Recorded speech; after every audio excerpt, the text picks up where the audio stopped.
మహాగణాధిపతయ నమః. శ్రీ గురుభ్యో నమః. శ్రీమాత్రే నమః. ప్రేక్షకులందరికీ స్వాగతం. రవి గ్రహ మార్పు. ఈ రవిగ్రహ మార్పు అనేది మనకి 17/12/2023 నుండి 14/1/2024 వరకు ఈయన ధనుస్సు రాశిలో సంచారం చేయడం అనేది జరుగుతుంది. దీన్నే మనకి ఎప్పుడైతే రవి మనకి ప్రతి నెల ఒక్కొక్క రాశిలోకి ఈయన సంచారం చేయడం అనేది జరుగుతుంది, దాన్నే మనం రవి సంక్రమణంగా చెప్తాం. అందులో భాగంగా మనకి ధనుస్సు రాశిలోకి ఎప్పుడైతే రవి సంక్రమణం జరిగిందో దాన్ని మనం ధనుర్మాసం, అప్పటి నుంచి మనకు ధనుర్మాసం మొదలవుతుందని చెప్పవచ్చు. అయితే ముందుగా ఈ రవి ధనుస్సు రాశిలోకి సంచారం చేయడం వల్ల ద్వాదశ రాశుల వారికి ఎటువంటి ఫలితాలు ఉంటాయనే విషయాన్ని తెలుసుకునే ముందర అసలు రవి కారకత్వాలు ఏమిటి అని చూసుకున్నప్పుడు, రవి గ్రహంగానే చూసుకుంటే మన నవగ్రహాల్లో కల్లా మొదటిగా మనం ఈ రవిని చెప్పుకోవడం అనేది జరుగుతుంది. అయితే రవి వచ్చేటప్పటికి పురుష గ్రహంగాను, అలాగే క్షత్రియ జాతికి సంబంధించిన వాడు ఈయన. అలాగే ఈయన గుణం కూడా రజోగుణంగా చెప్పడం అనేది జరుగుతుంది. అలాగే రవి యొక్క గ్రహకారకత్వ స్వభావంగాని చూసుకుంటే ఈయనకి ఒక్కోసారి కొంచెం కోపం, కొద్దిగా పాప స్వభావం, అలాగే ఏదైనా సరే స్థిరంగా ఒక నిర్ణయం తీసుకున్నప్పుడు స్థిర స్వభావంగా ఉండడం అనేది జరుగుతుంది. అలాగే ఈయన ముఖ్యంగా కానీ చూసుకుంటే ఈ సూర్యుడు మనకి సింహరాశిలో ఉన్నప్పుడు 20 డిగ్రీలలో ఆయనకి మూల త్రికోణంగా మనం చెప్పడం అనేది జరుగుతుంది. అలాగే మేషరాశిలో ఈయనకి ఉచ్చస్థితిగాను, అలాగే తులారాశిలో ఆయన నీచ పొందడం అనేది జరుగుతుంది. కుజుడికి సహజంగా ఈ యొక్క మనకి ఏదైతే రవి ఉన్నాడో రవికి కుజ చంద్ర అలాగే గురువు మిత్ర నక్షత్ర అంటే మిత్రగ్రహాలుగా మనం చెప్పడం అనేది జరుగుతుంది. ఇంకా ఈ రవి యొక్క గ్రహ గుణగణాలు కానీ తెలుసుకుంటే ఈయనకి కుండ్రని మొహం గలవాడు, అలాగే రక్తవర్ణం, పొడగరి గోధుమ వర్ణం కలిగిన జుట్టు ఎక్కువగా కలిగి ఉండడం అనేది జరుగుతుంది. అలాగే ముఖ్యంగా ఈయన శరీర అవయవాల్లో గుండె, అలాగే పురుషుడికి కుడి కన్ను, స్త్రీలకైతే ఎడమ కన్ను, అలాగే ఇలాంటి వాటికి సంబంధించింది. అలాగే ఈయన ముఖ్యంగా కానీ చూసుకుంటే సూర్యప్రభావం ఎక్కువగా ఉన్న వాళ్ళకి కాస్త ఆత్మాభిమానం ఎక్కువగా ఉంటుంది, చురుకుదనం ఎక్కువగా కలిగి ఉండడం అనేది జరుగుతుంది. అలాగే సంఘంలో వీళ్ళు చేసే వృత్తి ఉద్యోగ వ్యాపారాల పరంగా వీళ్ళకి ఎక్కువగా వెయిటేజ్, అంటే వీళ్ళకి ఎక్కువ గౌరవము, అలాగే పలుకుబడి ఇలాంటివి ఎక్కువగా ఉండడం అనేది జరుగుతుంది. చక్కని ఆర్థికాభివృద్ధి ఉంటుంది. అయితే వీళ్ళకి అనారోగ్య సమస్యలు కానీ ఏవైనా వచ్చేటప్పుడు ఎక్కువగా కంటికి సంబంధించిన ఇబ్బందులు, అలాగే గుండెకి సంబంధించినవి, అలాగే మనకి వేసవకాలం చూడండి ఎక్కువగా ఈ వడదెబ్బలు తగులుతూ ఉంటాయి. దానికి ఆరోగ్యకారకుడు ఏదైనా సరే ఒక దీర్ఘకాలిక అనారోగ్యాలు అవి రాకుండా ఉండాలి అంటే సూర్యారాధన ఎక్కువగా చేయమని చెప్తారు. అలాగే రవి కూడా చూసుకుంటే ఈయన ఆత్మకారకుడు, అంటే ఎక్కువగా ఈయన తండ్రికి సంబంధించింది, అలాగే శక్తికి, ప్రతాపానికి, శౌర్యానికి దానికి సంబంధించిన వాడు ఈ యొక్క రవిగా మనం చెప్పుకోవచ్చు.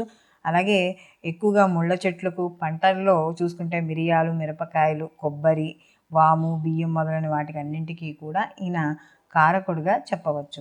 ముఖ్యంగా ఈ యొక్క ఏదైతే ఈ రవి ఉన్నాడో ఈ రవి హృదయ సంబంధిత మందులు, వైద్యులు, రిజర్వ్ బ్యాంకు సంబంధిత వృత్తుల్లో కారకత్వాలు ఎక్కువగా వహిస్తాడు.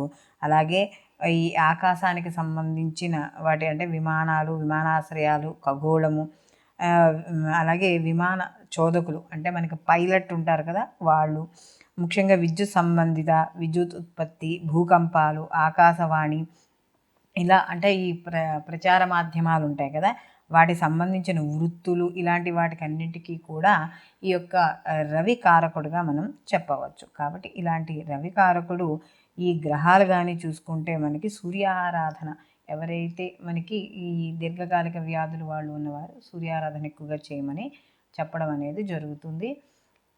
ఇప్పుడు ఈ రవి ఈ గ్రహ సంచారం వల్ల ఈ ద్వాదశ రాశుల వారికి ఎటువంటి ఫలితాలు ఉంటాయి అనే విషయాన్ని తెలుసుకుందాం.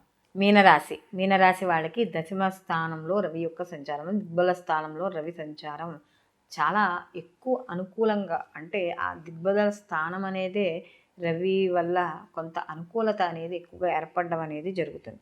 ముఖ్యంగా ఎప్పుడైతే రవి దశమ స్థానంలో సంచారం చేస్తున్నారో ఆరోగ్య విషయాల్లో చాలా మెరుగుపడడం అనేది జరుగుతుంది. అంటే ఆరోగ్య విషయాలు అంటే గత కొంతకాలంగా ఎవరైనా ఇబ్బంది పడుతూ ఉంటే వాటి నుండి బయటపడము, అలాగే దీంతో పాటు ఆరోగ్యంతో పాటు ధనప్రాప్తి, ధనలాభము, గత కొంతకాలంగా వ్యాపారంలో కావచ్చు, లేకపోతే వృత్తుల్లో కూడా ఉద్యోగాల్లో కూడా కొన్ని ఇంక్రిమెంట్లు రాకపోవడం ఇలాంటివి కూడా మనకు కనబడుతూ ఉంటాయి. ఆగిపోవడం డబ్బులు, లేదా జీతాలు ఆగిపోవడమనో, లేదా మీకు ఇవ్వవలసిన వాళ్ళు ఇవ్వకపోవడమో, ఇలాంటివన్నీ కూడా ధనపరంగా ఏవైతే ఎక్కడైతే మీకు బ్లాక్స్ ఏర్పడ్డాయో అవన్నీ కూడా రిలీజ్ అవ్వడం అనేది జరుగుతుంది.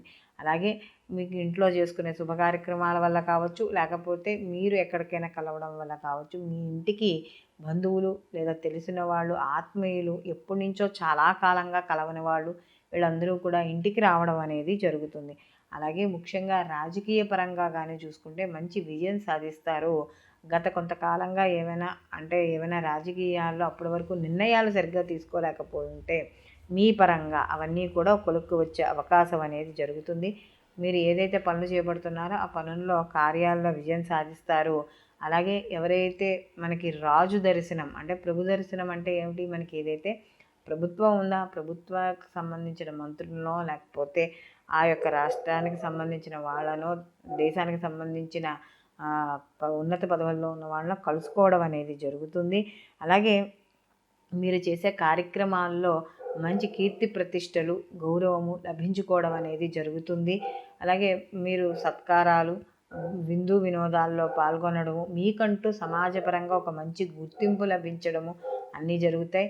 అలాగే విద్యార్థులకు కావచ్చు, స్త్రీలకు కావచ్చు, అందరూ కూడా ఈ రాశిలో ఉన్న వాళ్ళందరికీ కూడా ఈ రవి దశమ స్థానంలో ఉండడం వల్ల విశేషమైన శుభ ఫలితాన్ని పొందడం అనేది జరుగుతుంది. అయితే ఇక్కడ ఈ రవి యొక్క సంచారం వల్ల రవి ప్రీతి కొరకై, అంటే ముఖ్యంగా రవి అనుగ్రహం కలిగితే ఇందాక మనం చెప్పుకున్న వాటిలో అనారోగ్య సమస్యలు ఏవి కూడా దరిచేరవు. ఆర్థిక అభివృద్ధి కానీ అన్ని రకాలుగాను కూడా వీళ్ళకి అనుకూలంగా ఉంటుంది. ప్రతి పనిలోనూ కూడా ముందుకి వెళ్ళడం అనేది జరుగుతుంది. కాబట్టి ఈ రవి ప్రీతి కొరకై, ఎందుకంటే సూర్యుడికి పళ్ళు ఉండవంటారు, అందు గురించి ఎక్కువగా వీనికి పాయసాన్ని చేస్తారు. అంటే గోధుమతో కలిపిన పాయసాన్ని కానీ, కొంతమంది అన్న పాయసాన్ని కానీ చేయడం అనేది జరుగుతుంది. ఎక్కువగా గోధుమలు అనేవి రవిగ్రహానికి సంబంధించిన ధాన్యం కాబట్టి గోధుమ రవ్వ ఉంటుంది కదా, అది బెల్లము నెయ్యి కలిపిన దాంట్లో కాస్త సుగంధభరితంగా ఉండడానికి కాస్త మనం ఏవైనా యాలకులు, ఇలా జీడిపప్పులు ఇలాంటివి ఏమైనా వేసుకొని చేసుకోవచ్చు. లేకపోతే గోధుమ బెల్లంతో కలిపి చేసిన పాయసాన్ని నివేదనగా చేయాలి. అలాగే రాగి పాత్రలు కానీ, రాగి చెంబుతో నీళ్లతో కానీ సూర్యుడికి అర్ఘ్యం అనేది ఇవ్వాలి. అలాగే రాగి ప్రమిదిలో కానీ దీపం పెట్టి సూర్యుడికి అక్కడ మనం చేసిన, అలాగే రాగి విగ్రహ ఆరాధన చేసిన రవిది, ఇలాంటివన్నీ కూడా విశేష ఫలితాన్ని ఇవ్వడం అనేది జరుగుతుంది. అలాగే ఇక్కడ ఆదివారాలు నియమాలు పాటించడం, అలాగే ఆదివారం నాడు మద్యము, మాంసము ఇలాంటి ఏవైతే పనులు ఉన్నాయో ఇలాంటివి చేయకుండా ఉంటే మనకి సూర్యానుగ్రహం కలగడం అనేది జరుగుతుంది.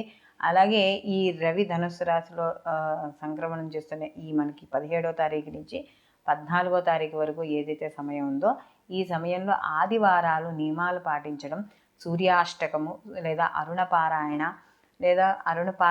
వినడం, ఇంట్లో మనకి ఇప్పుడు యూట్యూబ్లో దొరుకుతున్నాయి కదా, అరుణపారాయణ వినడము, లేదా మనకి ఈ యొక్క ఏదైతే రాగి పాత్రలో నీళ్లు పోసుకొని అందులో ఎర్రటి పూలని, గంధము అవన్నీ ఉంచి కూడా సూర్యుడికి అర్ఘ్యం ఇవ్వడం, ఆదిత్య హృదయ పారాయణ చేయడం, ఇలాంటివి ఏమి పాటించినా కూడా సూర్యానుగ్రహం అనేది ఈ ద్వాదశ రాశుల వారికి కూడా పొందడం అనేది జరుగుతుంది. సర్వే జన సుఖినో భవంతు, లోకా సమస్త సుఖినో భవంతు.